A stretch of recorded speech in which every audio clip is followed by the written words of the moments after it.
is Studio One at CBS.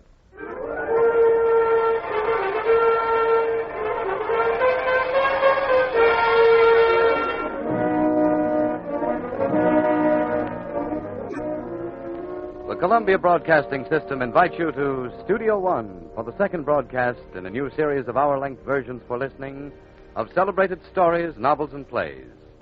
We introduce the director of Studio One, Fletcher Markle. Tonight, a comedy. Our plans for Studio One include many different kinds of drama derived from many different sources, but tonight we smile and present you with Topaz, a very remarkable gentleman indeed. His story was originally written in French nearly 20 years ago by Marcel Pagnol and comes to us in a translation by Ben Levy. But the atmosphere remains essentially French. Subtle, sardonic, often cynical, but with it all quite delicious. It need only be noted that Monsieur Topaz is a teacher at a private school for boys in a large French city, is innocent of mind and heart and relentlessly honest. However, what happens to his innocence and honesty and to Monsieur Topaz himself when he falls in with a company of rogues, one of whom, of course, is a beautiful lady, remains to be heard tonight.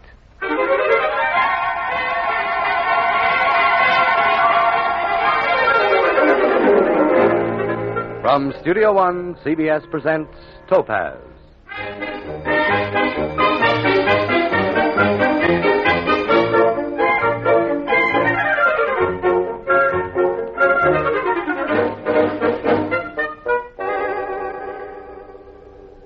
Wednesday, March 27th, 1928. That is tomorrow, boys. And tomorrow we shall have a general examination. And so, to conclude this morning's class, we will have an oral review. I will give you some questions at random, beginning with history. The completion of the Sistine Chapel with frescoes by Michelangelo was an artistic high point of the Renaissance, sir? Renaissance, quite correct, Master Blondet. Now, let us cross the ocean. A basic American document concerning independence is known as the Come, boys, Declaration, sir? Correct, Master Cordier. Declaration of Independence. Now, we will turn to ethics. If a man is dishonest, his conscience will express Appointment, sir? Not exactly, no. Approval, sir? Correct, Master Durand. Disapproval. So then, in order to succeed in life, we must be on. Come now, anybody, on? On. Quite right. And what else, Master Tronchbean? What else must one be? Honest and Cunning, sir? Quiet, boys. Attention and quiet. Master Blondet. One must be honest and Cautious, sir? No, Master Blondet. 0 for both of you. One must be honest and Honest and kind, sir? Correct. Come out. The boy talking. Master Durand, is it you? No, sir. Master Durand, think again. Honesty, boy, honesty. I wasn't, sir. Wasn't me. It wasn't I, boy, and you were talking.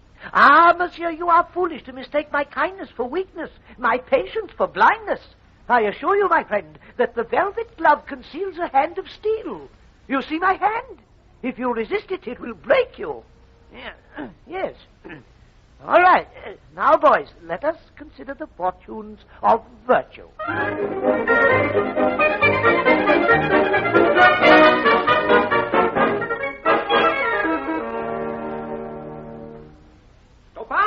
Topaz! Oh, good morning, Headmaster. I want a word with you before you go into lunch.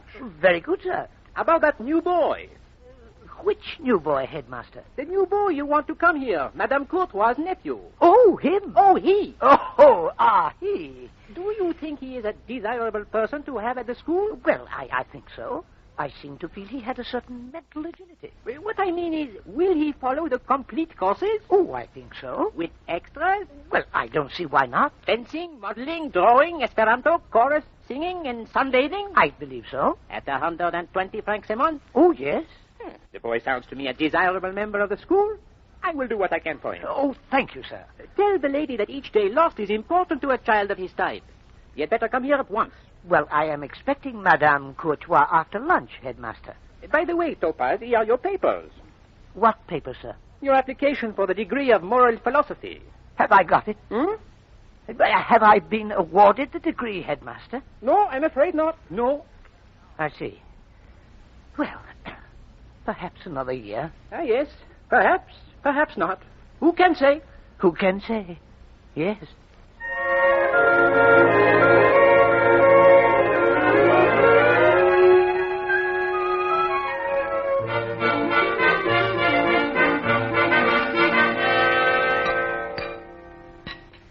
Was old Mooch pleased with you this morning? Oh, now, Tammuz, as one of his teachers, surely you know that Mooch is never pleased. But he ought to have been because I brought him a new pupil. And a very distinguished pupil, too. Have you indeed? Oh, yes.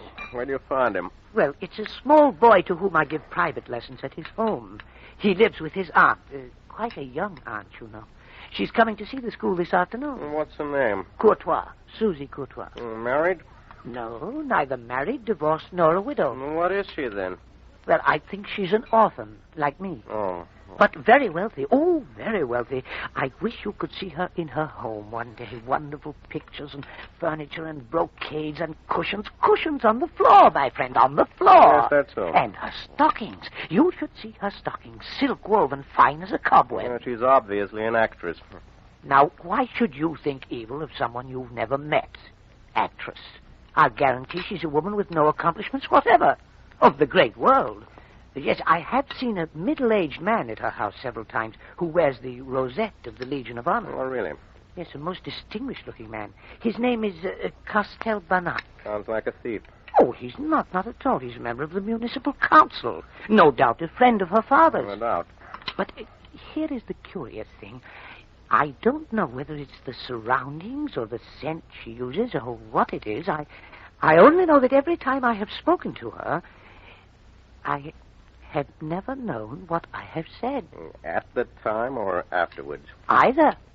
Have you declared your passion? Well, I hinted at my passion rather than declared it. Wasn't that a little backward? Oh, no, really. After all, she's a most elegant young lady, and I'm merely the tutor of her nephew. As a teacher yourself, you must realize it's a most trying situation. Yes, true.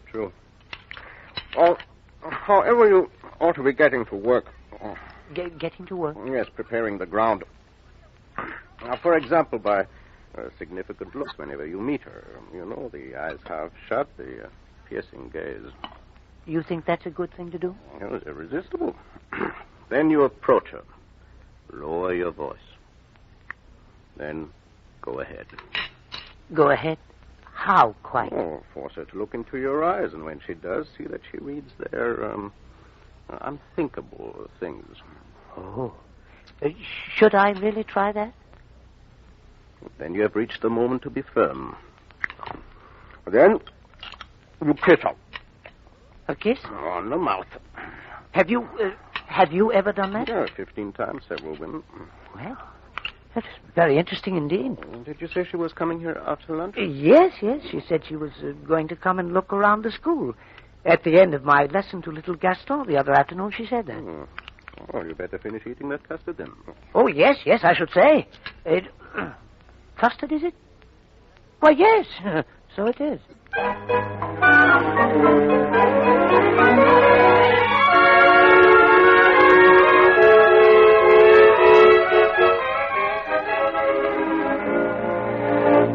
Oh, Monsieur Topaz, there you are. Good afternoon. Why, good afternoon, Madame Courtois. I was just coming along the hall to look for you. Monsieur Larry-Bouchon has been taking me around. Well, it is good to see you, Madame. I wanted to have a look at the school before seeing the headmaster. Frankly, my dear Monsieur Topaz, it's not at all what I imagined it would be. Oh, dear, you mean you don't think it's a very nice school? I think you are a very nice master. But the school seems to me to fall considerably below your standard. Oh, dear, I take it you will not send your nephew here? I should be loath to shut up any child here. I hope my decision will not do you any harm personally. Oh, no, Madame. No harm, really. Now, as to Gaston, can you arrange to give him 2 hours a day at my house from now on? 2 hours? Well, unfortunately, that is impossible, Madame. My work here would not allow the time. Oh, very well. We shall have to be content with 1 hour as at present. I have found you at last, Monsieur Topaz. Larry Bouchon told me you had a guest. Monsieur, will you do me the honor of presenting me? Yes, indeed. Madame Coulard, may I have the honor to present Monsieur Mouche, our headmaster? Enchanted, madame. How do you do? Monsieur Topaz has perhaps mentioned to you an idea I had. He has indeed, madame. At present, it's still, of course, an idea, but I have a nephew. Dear little chap. Oh? Do you know him? Oh, no. Monsieur Topaz has often mentioned him to me. At the suggestion of Monsieur Topaz, I thought of sending him here. It was a wise thought, madame. I've not, however, quite made up my mind. The child is delicate, and I wanted first to ask a doctor whether it would be safe to send him to a boarding school. If you will allow me to say so, we make a specialty here of sickly children. 9 out of 10 of my pupils have something the matter with them. That's very interesting. I'll let you know one way or another in a few days. Whichever way you may decide, madame. I shall always be grateful to Monsieur Topaz, who has given me the opportunity of meeting you. Goodbye, Monsieur Topaz. Goodbye, madame. Goodbye, madame. I shall expect you at 5, Monsieur Topaz. At 5, madame.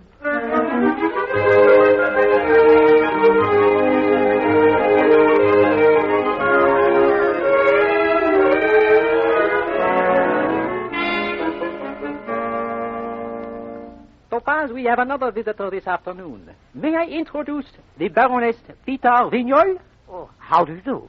The Baroness wishes to inquire of your opinion on the work of her son Agenor, Monsieur Topaz. Yes. Yes. Monsieur Topaz, I have just received a report for the term on my son. I have it here in my handbag, and frankly, I have not dared show it to his father. Here you are, look. And my dear Topaz, I must remind you that the Baroness has no less than 3 children in our school, not to mention 3 others not in our school. I consider myself under great personal obligation to her, and should be extremely surprised if your report was not a mistake. Oh, dear, well, I don't understand, I'm sure. These are certainly the marks I gave to the boy. Let me see it again. Look. French, 0. Algebra, 0. History, 0. Ethics, 0. Look well, Monsieur Topaz. But there is nothing to look at. They're all 0. I will show you my notebook. Listen to me, my friend. Anyone can make a mistake. Will you be good enough to look over this child's marks again? Well, certainly. It won't take a minute. I wonder, madame, will you be seeing your friend, the president of the academy, again? Oh, I am seeing him on Wednesday. He is dining with me. He is a very old friend of my husband's, you know. Yes, I know. I believe also he admires my friend, Monsieur Topaz. But somehow I don't know why he has hesitated to award him his degree in moral philosophy this year. Ah, really? I must find out about that. I am sure I shall discover it was a mistake and that Monsieur Topaz shall have his degree. You hear, Monsieur Topaz? The Baroness promises you shall have your degree next year. Oh, well, that would be a great joy to me, madame. My degree in moral philosophy is my greatest ambition. I hope your prophecy is correct. Good. And now have you found your mistake? Well, I assure you no mistake is possible. Look, he's bottom in everything. He's bottom. Look here. Only the day before yesterday, another one. Mathematics. You see for yourself. Peter Vignol, bottom. And why exactly was my son bottom? Yes. Why was he bottom? My son was bottom because the administration of your class is dishonest. Dishonest? Oh, really? That's serious. Oh, dear, this is the first time my integrity has ever been questioned. It is impossible that I could ever admit to my husband that his son could be bottom. Madame, if you will allow me, I will try to explain it to you. Well, I'm listening, monsieur. You see, this child is a growing boy. True. He has reached an age when he oscillates between 2 characteristic moods. Well, need we go into that? Oh, yes. It's quite a revelation, headmaster. You see, at certain times, he chatters and jingles coins in his pocket. At other times, he giggles or gibbers without cause and throws stink bombs. That is what I call the active mood. The other mood is no less clear, a sort of depression. At those moments, he looks at me with a kind of thick, half-imbecile expression. And though he appears to be listening very attentively, and his eyes are wide open, actually, madame, he sleeps. He sleeps? That's strange. You say he sleeps? If I ask him a question suddenly, he falls off his seat. He falls off his seat, madame. I have met a lot of idiots, but never have I been so insulted. But, madame... A miserable teacher who dares to criticize the Peter Vignol. Monsieur Topaz, it is unbelievable. A half-starved wretch, scavenging for private lessons and academic degrees. Oh, but I spoke in all sincerity. Dear madame, Madame la Baronne. Monsieur Mouche, If this professional libeler stays here any longer, my 3 sons shall leave this term. And as to this slanderous, irresponsible report, there. Gentlemen. Madame! Topaz, you are a fool! Oh, dear, I don't know what to say. Well, I have something to say. You announced frivolously the arrival of a new pupil who does not arrive, and now you have stupidly refused to acknowledge a transparent mistake. You have falsified your papers. Oh, please, Headmaster. Say nothing more to me. Today you go. You are relieved of your duties in this school. You are sacked. Fired now, today! Oh, what? And furthermore, I shall withdraw my recommendation for your degree of moral philosophy. Is that all, Headmaster? That is all. You may consider this final. Then I should go? Yes, go! Go! Yes. Yes, I'm going.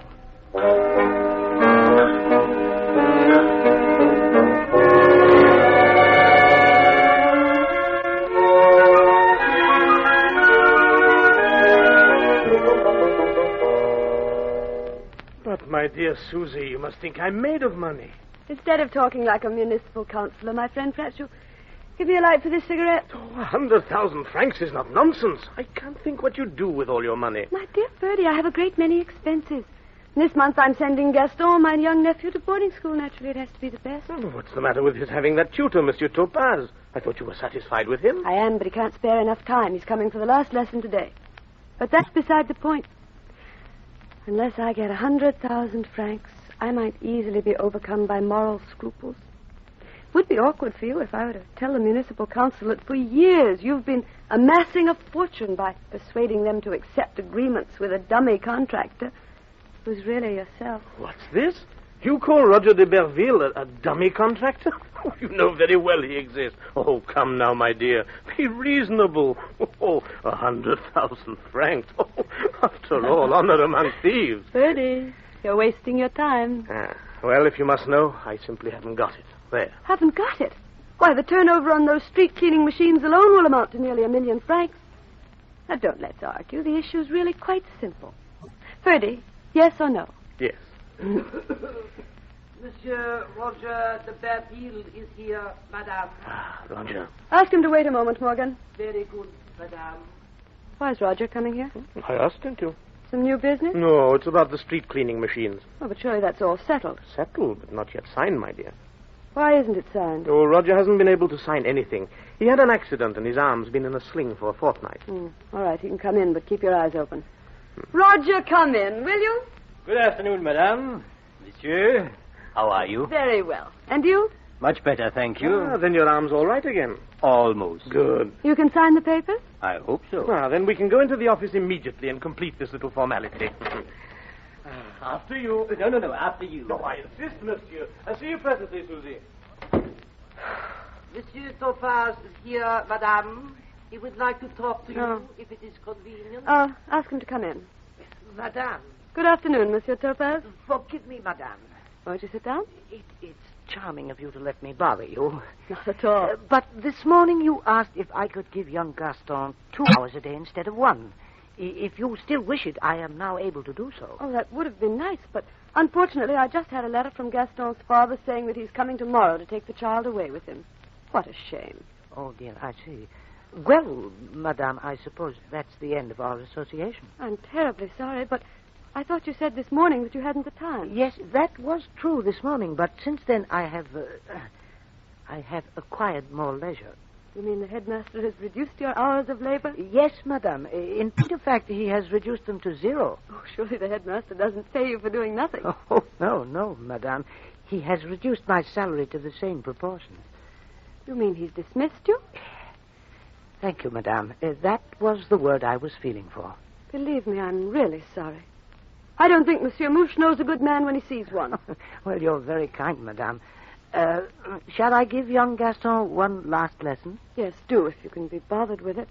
And in the meantime, if I run across anyone who's looking for a tutor, I'll make sure they get in touch with you. Thank you, madame. I shall give young Gaston a little dictation on the subject of farewells.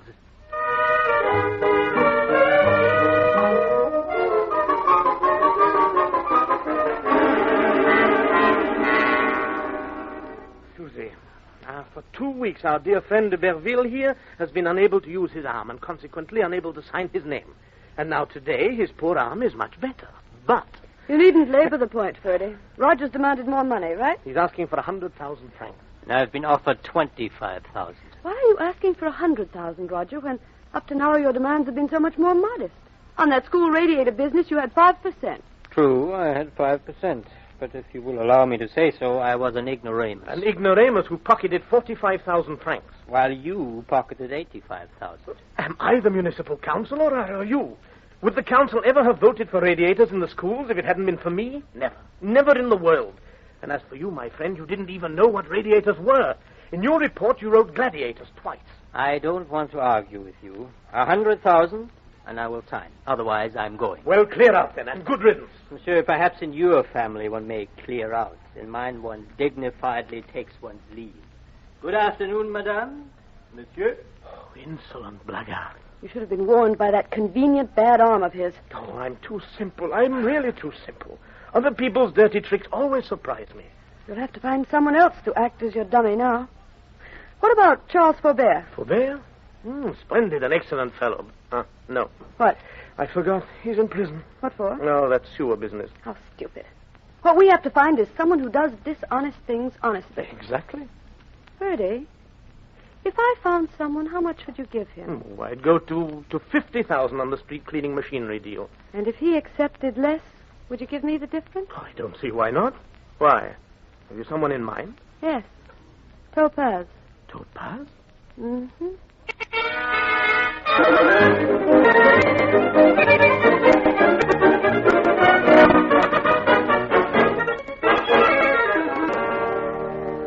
Mr. Topaz, I present Monsieur Castel. How do you do? I've just been speaking with Monsieur Castel here about you, and he's very anxious to do something for you if he can.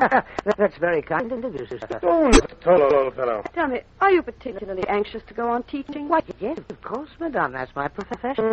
May I ask, how much could you earn teaching? Oh, anything up to 1,200 francs. A week?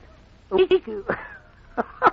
That's very amusing, monsieur. No, unfortunately, a month. The position which Monsieur Castel had in mind for you would enable you to earn more. A fixed salary plus a small commission on each deal would average 2,000 a month, Monsieur Topaz. A month? 1,000 a month for me? For you? Well, what would I have to teach for that? You would have to learn, monsieur, not teach. Have you any family? Alas, no. I'm an orphan. Splendid. That is to say, of course, I'm very sorry, but it's fate, you know. And women. What about women? Women, monsieur? You have some wife or sweetheart? No, monsieur. No wife, no sweetheart. Oh, then with who do you usually associate? Well, with my school colleagues. Sometimes I see an old army friend. He's a waiter in a cafe now. Well, I shall ask you to see as little as possible of those good people. And you will have to live here, of course. Here? Do you mind, Monsieur Topaz? Oh, no, madame. But what would I have to do? Oh, my dear Topaz, if you will permit me so to address you, this is the situation. I am starting a new business agency, and you will be its director. Oh, but, monsieur, director directs. Am I able to direct? And why not? Well, outside of a classroom, I'm not good at anything. Oh, nonsense, my friend. You can sign your name, I imagine? Oh, well, naturally, I don't say it's a good signature, but it is difficult to imitate. Then we can make use of our friend Topaz straight away. He can be cleaning machines. Oh, yes, please do make use of me straight away. I don't say that I shall succeed at once, but I shall try. Madame, I shall try very hard. Good. You sign this contract for the street cleaning machines while I sign a little check for you. One good signature deserves enough. There you are, Monsieur Topaz. Oh, thank you, monsieur. So, paid to the order of Albert Topaz the sum of 5,000 francs? Why? Oh, a month's salary in advance and your commission on the machines. Oh, madame, you take me for a fool.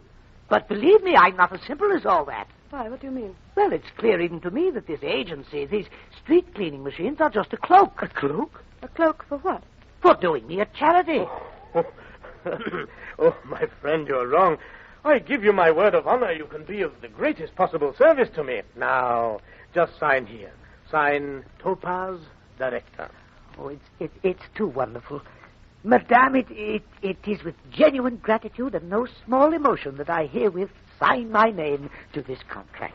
Excellent. Oh, thank you. There's a simple way of showing your gratitude, my dear director. That is by never forgetting that in business, the one golden quality is discretion. Just as for the doctor. Yes, I shall not forget. Good. Now, I've just time enough to register these papers. If you don't mind waiting for me, my dear director, we can have another talk. Oh, certainly, certainly. Oh, Susie, my dear, will you come along with me? Of course. Will you excuse me, Monsieur Topaz? Indeed, madame. No, we won't be long. Yes, I'll just sit down here and catch my breath.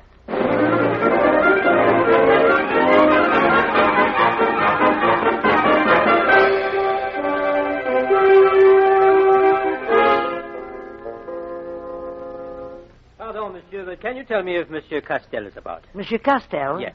Oh, well, I'm waiting for him myself. He'll be back quite soon, I think. I take it, monsieur, that you are a friend of his. Well, I can't quite claim to be his friend yet. I'm merely his business partner. Oh? Since when? Oh, just a few minutes ago. I see. I suppose you are mixed up in this business of the street cleaning machine. Monsieur, in business, the golden rule is discretion. I do not know who you are. My name is Roger de Berville, and I am well acquainted with the whole affair. Is that so?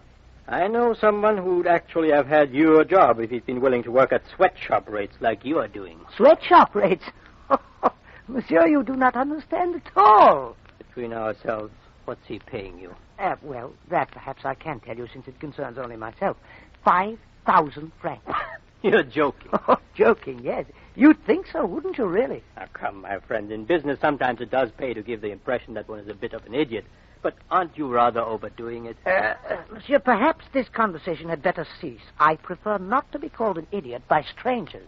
If Castello let you take such a serious risk for a mere 5,000, you ought to be horsewhipped. Monsieur, you seem to be accusing Monsieur Castel of dishonesty. I'm accusing him of taking advantage of his municipal position to secure contracts and of supplying the goods himself at an outrageous profit under the cover of a dummy agency. Oh, but that isn't honest. In fact, it's the most disgraceful form of robbery. Exactly. Well, can you give me proofs of all these charges you've made? You can see for yourself. Go down the passage and enter the first room on the left. There you'll find a desk.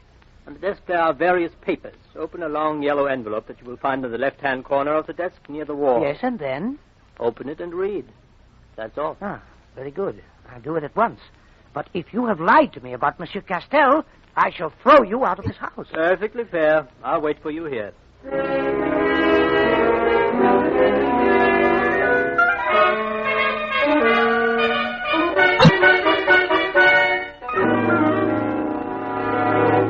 Oh, it's you, Roger. Yes, me. Back again, eh? I see your arm is miraculously well. Where is Monsieur Topaz? If he is the befuddled-looking gentleman who wasn't here when I arrived, then he's just stepped down the passage for a moment. I see. And you, what are you doing here? I came back to make my peace with Castel. Nice of you, but I'm sure he's forgotten there ever was a quarrel. Well, as you know, I could worry him with news items in the papers or anonymous letters, which might give his enemies something to work on. But I assure you I won't. I shall try so hard to believe you. What? You again, Roger? Yes, but I was just leaving. Madame, monsieur, I bid you au revoir. Oh, I never really liked Roger. I'm glad to be rid of him. Where's your Topaz? Probably wandered off to see my nephew. Well, for goodness sake, don't lose him. He's a gift from heaven. Do you like him? Like him? Oh, he's adorable. 1 degree stupider, and he'd be a moron. Ah, there you are, my friend. Madame Courtois. Yes, monsieur. Do you know who Monsieur Castel is? Who I am? Do you know what I have just learned? Do you know, madame, that this man who enjoys your confidence and whom you honor with your friendship, that this man is a dishonest man? I dishonest? Monsieur Topaz, I don't think you know what you're saying. Oh, on the contrary, I know only too well what I'm saying. Monsieur Castel is a professional grafter. There is only one place for grafters, and that is prison. I have the honor to bid you good day. Where are you going? To the public prosecutor. Susie, do something. Monsieur Topaz, just a moment. Ferdy, will you leave us alone for a little while? I may be able to explain things to Monsieur Topaz. Probably. I speak French, English, German, and Spanish. But I doubt if I could make Monsieur Topaz understand me in any language. The language of the monkey house, of course, I have not yet mastered. Monsieur Topaz, please. Do you want to ruin me? Ruin you? Well, whatever happens to him, how can it affect you? It will affect me. Do you mean that you're his accomplice? Not his accomplice, monsieur. His victim. Oh, great goodness. Let me tell you everything. Oh, my dear, yes, of course. Castel knew me as a child. He was a kind of financial advisor to my family. When I was left alone in the world, I put my whole fortune in his charge, and he undertook to invest it for me. That rogue invests your money? goodness, it would have been better to lose your right hand. Much better, I agree. But alas, when I was old enough to understand, it was too late. Why, it's never too late to mend. You see, I've become a party to his intrigues. And who but you would believe that I didn't know what it was about? Oh, my dear, yes, of course. Well, there's my whole miserable little story. Judge me if you will. Who am I to judge? Yeah, all the same, it wasn't exactly kind knowing what you did to invite me into the same predicament. Don't you understand why? Why I did it? No. What do you think a lonely woman does when she finds herself in the power of an unscrupulous brute? She looks for help, Topaz. And you chose me? From the first moment I saw you, I was struck by your forceful face. I thought I read in your eyes a promise of devotion. I felt if I only had a man like you near me, I should be guided, defended, perhaps even saved. Was I mistaken? Oh, no, madame. Of course you weren't mistaken. What must I do? Tell me. First of all, be silent. If you speak, I am ruined. Yes, I shall be dumb. Yes. And then you must stay near me. I shall be at your elbow. Also, you must regain the confidence of Castell. Prove your devotion to him until you find his weak spot. Then, without touching me, you can strike. Madame, you are asking a great deal of me. More, perhaps, than you know. You see, you are asking me to become the accomplice of a cheat, to abandon all my most cherished principles. You mean you don't think you can do it? Oh, yes, I can do it. I'm going to do it. I promise faithfully that I will do it. Because, you see, forgive me for mentioning it, madame, I love you. Topaz. Have I offended you, madame? Please. Well, I know that I haven't known you long. I suppose it seems absurd, but really, I mean it. I love you. You love me? Yes. Don't talk like that. Don't look at me like that. You're a fool. You're a fool, Topaz. You're the biggest fool I've ever met. But don't go away. Just be dumb and stay at my elbow.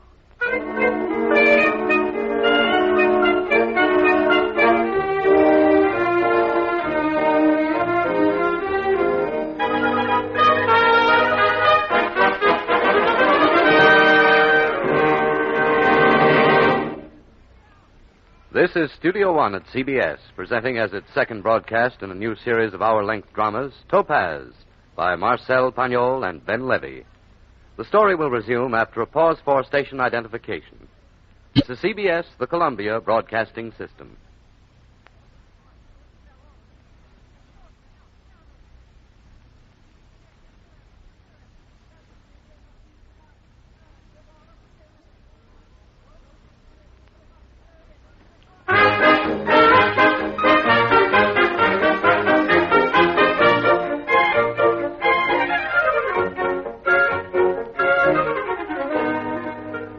The second broadcast of Studio One, Columbia's new hour-length dramatic series.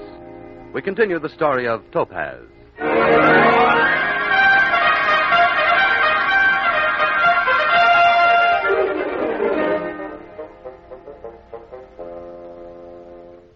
Good afternoon, Monsieur Topaz. How are you? As well as ever, thank you, Madame Courtois. Where are you dining tonight? In my room. Alone? Alone, madame. Won't you dine with me? If you would excuse me, madame, I would prefer to dine alone. There's something the matter, isn't there? Do tell me what it is. Nothing, madame. I assure you, nothing. Now, please don't fence with me. Surely you know I'm your friend. What's wrong? Merely this, madame. I know everything. 42 days ago, I came to this house. 23 days ago, I realized that you were making a fool of me. On Friday, the 13th of April, at 7 in the evening, I went to your house for dinner. I was waiting in the little drawing room, and I overheard a conversation that was, for me, very disagreeable. About yourself? Monsieur Castell was saying, "Darling, why did you have to invite that prize ass to dinner?" And you replied, "Because he is useful, and useful people should not be ignored." Of course I did. Wasn't that the only way for me to answer Ferdy? I was the prize ass, but I didn't mind that so much as his use of the word darling. You've heard him use that word to me before. Never before. Well, Topaz, it all goes to show once more how little is to be gained by listening at doors. Yes, but for you, I might still be happy in my own profession. I might even have achieved the height of my ambition, my degree in moral philosophy. But through you, I find myself in this nightmare of a situation. You accepted the position with your eyes open. Yes, but I wake up at night screaming while thousands of street cleaning machines come bearing down relentlessly upon me. And the giant sweepers whisper in chorus, "Topaz the crook, Topaz the crook." You brood too much, my friend. But you know, I'm glad You've learnt the truth. I knew you'd have to sometimes, and I used to wonder what you'd do. And now you've seen what I've done. I've got thinner. I've lost weight. I love you very much. Do you think... No. Even if I wanted to, I shouldn't let myself love you. Why? Because you're timid, weak, credulous. I don't want a man who has to be nursed and wheedled and hoodwinked through life. I want one who's strong enough to protect me. You see, I'm tired of fighting my own battles. I want someone who can fight them for me.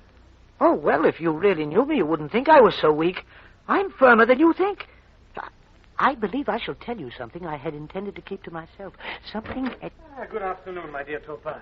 Susie? Hello, Ferdy. Good afternoon, monsieur. Topaz. Monsieur Rebizoulet is coming this afternoon. And what's more, you're going to deal with him yourself. Oh, is it a complicated business? Oh, on the contrary. It is the first case you'll have to tackle on your own, and therefore it's an extremely easy one. Monsieur Rebizoulet is the proprietor of the Swiss Grill, that excellent restaurant in the Rue du Veau. Oh, yes. Very well. Last year, our city sanitary department erected a garbage disposal unit right in front of the restaurant.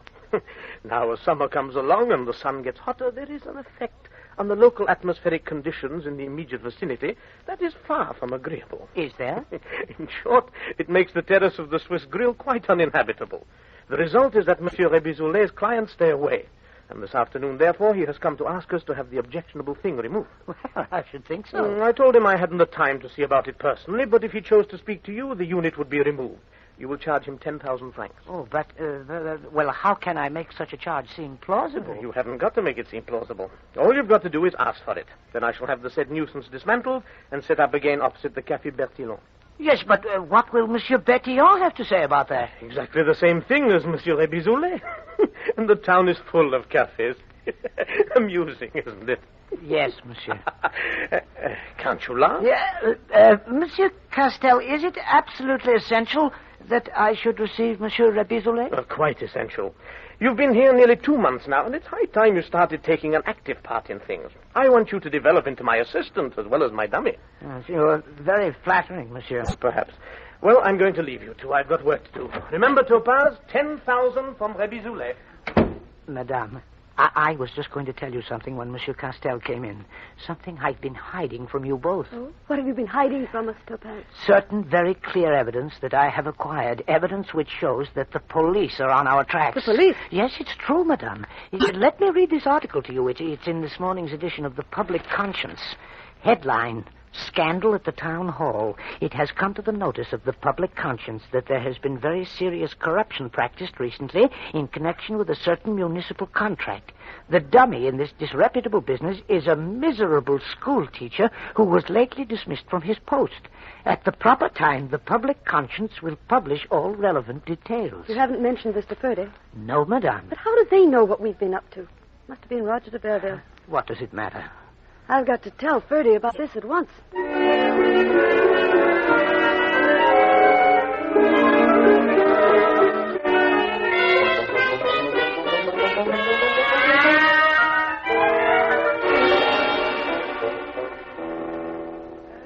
I have the pleasure, I think, of addressing Monsieur Topaz himself. Oh, how did you get into my office? That is of no consequence. I can perhaps do something for you.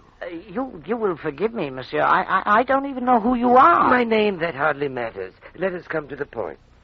You will certainly have read in one of our most important morning papers a rather strongly worded item relating to certain business deals that you've been negotiating recently. You mean the one containing a reference to a to a school teacher? That is the one, monsieur. Yes, well, naturally I realized that the item was probably intended to refer to me. And it is true, is it not, that you have been supplying the town with elaborate street-cleaning machines called Topaz pattern sweepers? Yes. And that in supplying these machines, you are merely acting as a dummy for Monsieur Castel? Yes. The editor of the Public Conscience has himself made some very searching inquiries into the business, and in tomorrow's issue, he is proposing to reveal the whole case in detail to his readers. Oh, yes, yes?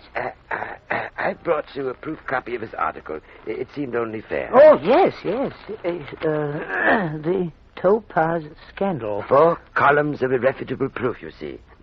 By tomorrow morning, 500,000 copies of that paper will be on the streets. And with my photograph, too. My photograph. And such a bad photograph. Oh, yes, dreadful. Well, it's very kind of you, monsieur, to have warned me, although I can't see that it will help me much. Goodbye, monsieur. Is that all you have to say to me? Well, what else can I say? Perhaps I should have mentioned it before. But Monsieur Vernickel, the editor of the Public Conscience, is a great personal friend of mine. There is perhaps some message you would like me to give him on your behalf. Yes, monsieur, there is. You tell him that he is utterly and absolutely right. You tell him that what he proposes to do is no more than his duty. But, my dear young friend, is that all you propose to do about it? Well, what else can I do? But my friend, think. Honor is the most precious of our possessions, and to retain it is worth any sacrifice. Don't you understand? There is only one thing left for you to do. Only one way out. Oh, dear. And if I did make that sacrifice, could you assure me that this article would never appear? I could give you my word of honor. Then the sacrifice shall be made. Good. I congratulate you. I have the means at hand here in my drawer. Go tell your friend the editor that the thing shall soon be done. No, monsieur, not soon. It must be done now, while I'm on the spot. Now? At this moment? Why not, as you have the means at hand? Surely the sooner the better. You mean here in front of you? Why, how else? Oh, good gracious, man. Are you actually prepared to stand by and watch one of your fellow creatures take his own life? Take his life? Well, what are you talking about? Yes, with the revolver from my drawer here. Topaz, what is all this? What's going on here? Oh, this gentleman appears to have discovered all about us and is now insisting that I should kill myself in front of his eyes. What are you talking about, Topaz? Well, it's not true. I wanted nothing of the kind. All I wanted How was... much? 25,000 francs. What? Be quiet, Topaz. Now, my ancient friend, tell me, does Vernickel know that I have anything to do with this business? Oh, yes, but he told me to apply to Monsieur Topaz. Very wise of him. This isn't the first time you've practiced blackmail, is it, my friend? Oh, come now. That isn't very polite. Do I work like an amateur? I started with the Panama Canal scandal. You did? Oh, that was a fine piece of work. It was indeed. Deputies, ministers, all sorts of people, including the very best. I did business with nearly 40 of them, and I never heard a single coarse word from start to finish. And when I tell you that in those days I was extremely delicate... Yes. Listen to me now. I want to tell you a little story about Monsieur Vernickel. Yes? He was an apprentice in the town of Melun in 1894, yes? Yes. He ran away with his master's cash box and was eventually condemned by the High Court of Melun to, 13 months imprisonment. Eh? Yes. And it would be rather trying for Monsieur Vernickel if his present position if these facts were dredged up and published with all the evidence which is in my possession. Would it not, monsieur? Yes. Then the matter settled. If I may say so, very well settled, too. My congratulations, Monsieur Castel. I always admire the professional touch. Meanwhile, I can but withdraw gracefully. I agree. Good day, gentlemen. Good day. There, that's that. Do you see, Topaz? Yes, I see. Whenever one of those turns up, just tell him to come back when I'm here. Yes, I will. I will. You know, Miss Topaz, Madame Courtoise is of the opinion that your sensitive nature is unsuited to this delicate work. Personally, I would put it more bluntly. You have neither nerve, strength, nor savoir-faire. In short, you are jellyfish. Oh, but that is where you and Madame are both wrong. You mistake my repression for weakness. You may not believe it, but I have great possibilities. With a little encouragement, I might easily become a positive volcano. Yes, and with that end in view, I have obtained for you something that will, I believe, realize your very limited ambition. Here, take it. Your degree in moral philosophy.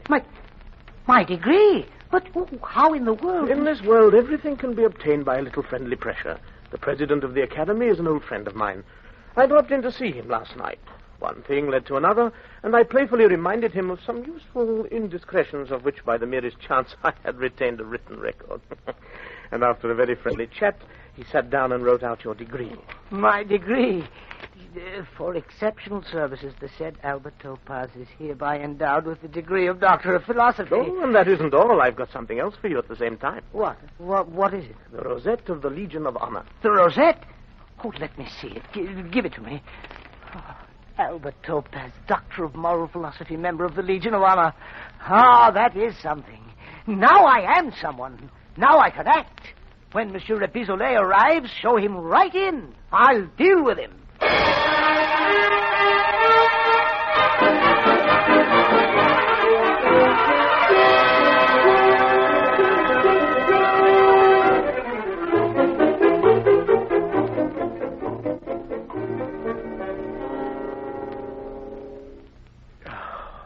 Nearly 4 o'clock, and I've been waiting here in his office since 2, and I told him I was coming. Oh, really, Susie, since I gave him the Legion of Honor, this Topaz has become intolerable. Certainly, if he's been detained somewhere, he might at least have telephoned.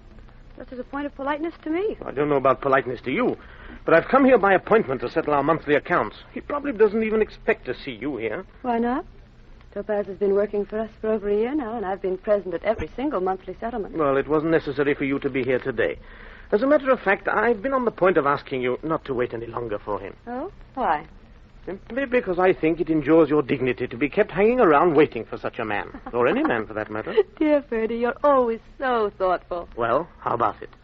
Aren't you going? No, my dear. Why not? I'm not such a fool. What do you mean? Do you really think I don't know you by now, Ferdy? I know just exactly what's in your mind. You thought you could keep this Moroccan business a secret, didn't you? A secret from me. What Morocco business? Oh, drop it, Ferdy. We've known each other too long. I haven't the least idea what you're talking about. Oh, the least idea how important a big land concession in Morocco might be. Land full of marble quarries, lead mines, cork forests, isn't it? Well, that's the first I've heard about it. Where'd you get the idea from? It'd be rather difficult not to get the idea, seeing that an attaché from the colonial office is here every morning. Do you imagine I haven't noticed that map over there on the wall with its elaborate blue pencil mark? Map? Map? What map? Oh, Ferdy, please. But I swear to you I've never seen that map before. I don't know a thing about any Moroccan business. Then why are you so anxious I shouldn't be here when the accounts are being settled today? All right, I'll tell you why. The fact is that Topaz has been getting so swollen-headed lately that he's inclined to presume. Mind you, I'm not the kind of man who's stupidly jealous of his own dignity. But the fact is that your presence does seem to lead him to overreach himself. If you stay, well, he might go a bit too far in provoking me, and I might be tempted to throw him out.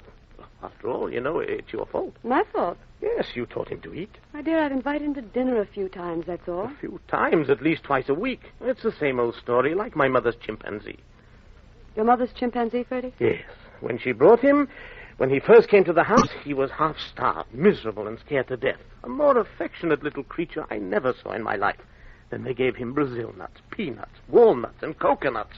They stuffed him full of bananas. And what was the result? I don't know, Ferdy. What was the result? He became as strong as a boxer and smashed the housemaid's jaw. Oh, I'm glad you're not a housemaid, Ferdy. Oh, don't be irritating, I beg of you.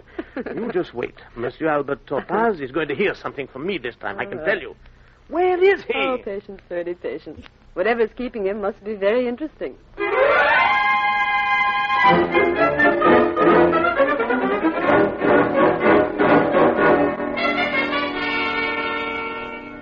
Monsieur Topaz is here.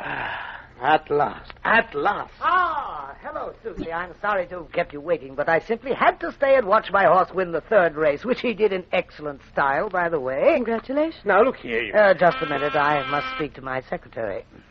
Yes, Monsieur Topaz. Will you take the evening mail now, Monsieur Topaz? No, later. Leave it with me. What appointments have I left for today? At 4:30, Monsieur Duhamel, Minister for the Colonies. At 5 o'clock... Transfer any other appointments to tomorrow. I'll see Monsieur Duhamel. That's important. You may sit down, Castell. Now, anything else, mademoiselle? Your trainer telephoned and said he had forgotten to ask you if you intend to enter a horse at Longshaw on the 17th. Tell him yes, but scratch the entry for the English Derby. We're not quite ready for that yet. Very good, Monsieur. And telephone the National Bank. Tell the manager I want to see him here tomorrow at 10 o'clock. Yes, Monsieur. Get my broker at 9 o'clock. Yes. I'm dining with Judge Lenoir. I should be at his house at 11:30 this evening. If anything of importance comes up, you can phone me there. Yes. I will look through my mail after I've seen the Minister for the Colonies. That's all. Thank you, Monsieur. Now, what can I do for you? I regret that my time is limited. I've come to settle the accounts for the month of September. Oh, yes. Won't that be rather dull for you, madame? I think you might prefer to read a magazine. There are lots over there on the table. Thank you.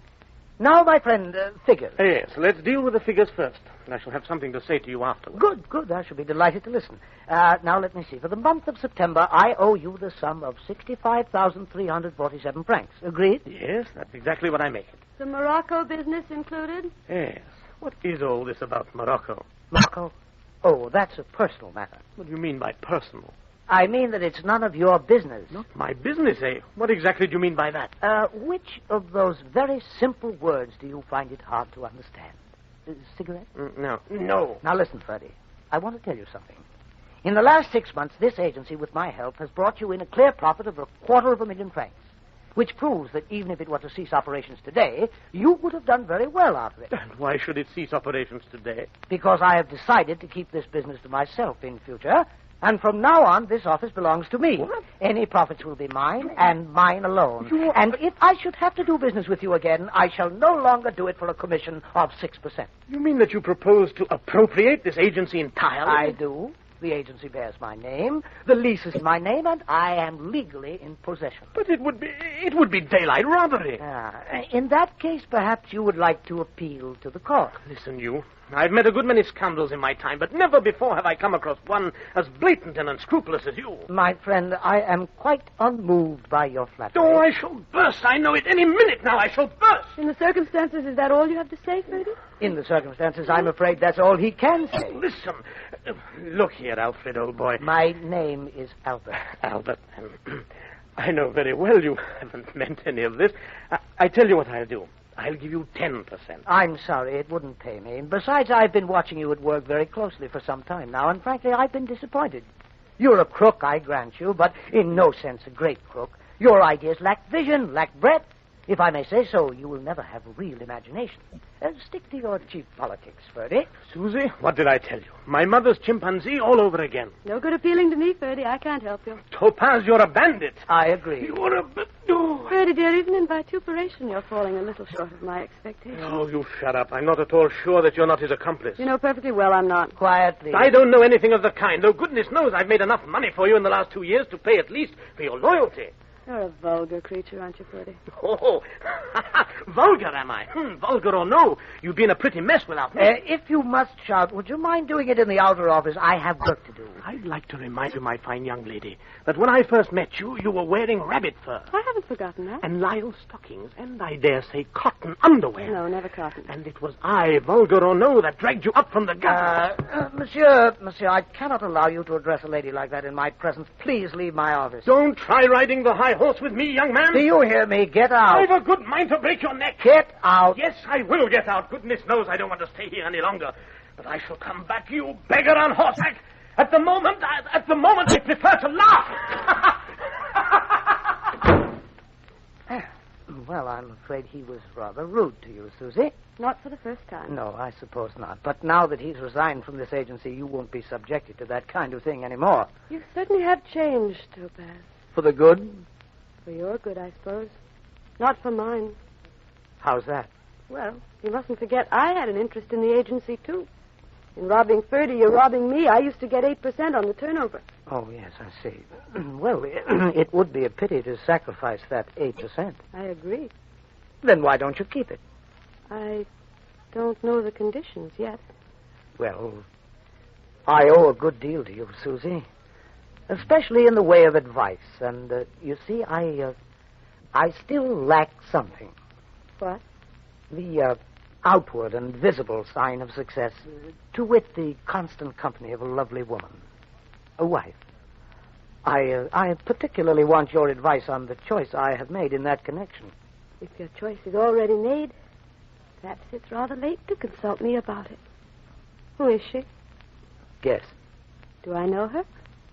Very well. Is she pretty? Adorably. And what an instinct for clothes. The dress she wore yesterday was faultless. Are you sure that she, in her turn, takes you quite seriously? Well, possibly not. Who knows? It might be, for instance, that she looks upon you as a man without a future. Oh, she would be wrong. All the same. My advice is that you should prove yourself a little more before approaching her. Well, I propose for once to disregard your advice. Very well. But I've warned you. Susie, will you turn round? Won't you turn round and look at me?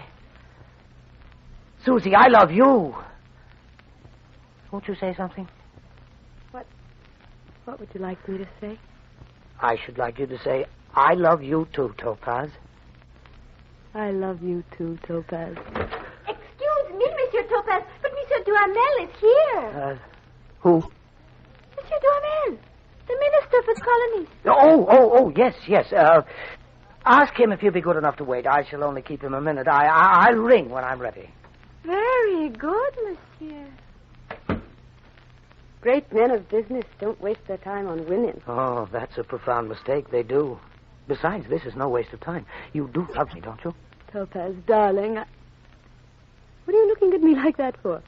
What do you see in my eyes? Why, a smile? A sort of smile? Do you not read in my eyes unthinkable things? No, darling, no. No, I don't. Oh, well, then, Susie, I have reached the moment to be firm. Of course you have, darling. Yes, This is when you kiss me. on the lips. Mm-hmm.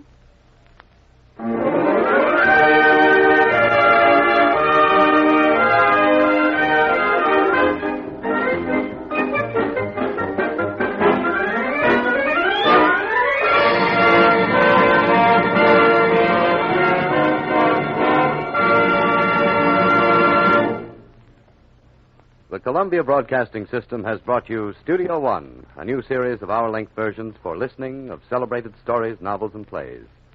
Tonight from Studio One, you have heard Fletcher Markle's script and production of Topaz by Marcel Pagnol and Ben Levy. The original musical score was composed and conducted by Alexander Semmler. Now, for your interest, may a producer introduce the principals of the cast. Featured in the title role tonight is the remarkable Monsieur Topaz, Everett Sloane. as Madame Susie Courtois, Anne Burr. as Monsieur Castel, Sebastian Cabot. as Roger de Berville, Harold Deerenforth. and as the Baroness. Hester Sundergaard. Next Tuesday night from Studio One at CBS, Henrik Ibsen's An Enemy of the People. A very powerful and penetrating story, arranged in contemporary terms especially for this series. Until next week, then, and Ibsen's An Enemy of the People, this is Fletcher Markle with a good night and thank you from all of us in Studio One.